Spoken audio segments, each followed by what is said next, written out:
If you've ever wished for oracular powers, this movie will give you that sweet taste of foresight, followed by the bitter afterburn of nearly 2 hours lost to a cookie-cutter cartoon in which every eventuality is visible a furlong away.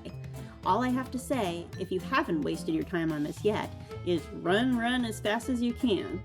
Adjectives such as bland, blank, and boilerplate hardly do it justice. Unimaginative, mediocre, mundane, it feels distinctly mechanical, not made but manufactured on some fiction Ford assembly line, not authored into existence with fervent artistic intent, but Frankensteined out of writers' long discarded drafts and submissions sent directly to an editor's dusty slush pile. Predictable, prototypical, tragic. After decades of viewer loyalty, this is the thanks we get? From the very first moment to the very last, from its storybook opening to its musical close, the film is trying desperately to deliver on classic Disney magic, to harken back to its heart. And while I appreciate the attempt to return to center and elicit the enchantment of its origins, I cannot in good faith acclaim the effort. This was an incontrovertible failure from a narrative standpoint. There is no perceptible character building. The world building is world borrowing at best, and that's far too lenient and generous a concession for a frank review.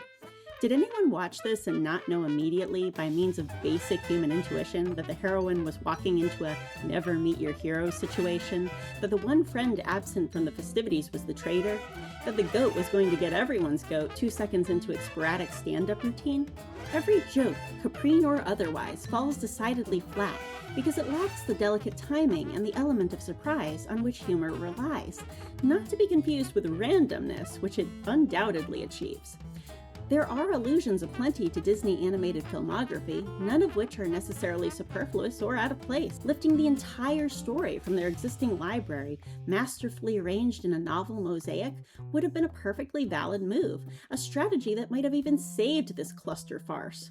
The Once Upon a Time series, which weaves together numerous fairy tales from inside and outside the Disney archives, is a rather brilliant piece of cinema that demonstrates the value of reinvention. But that's not what this movie does. Rather, it banks on the skeleton of these stories collectively to build a hollow approximation, an average of what a Disney animated film is, but not what it is at its core.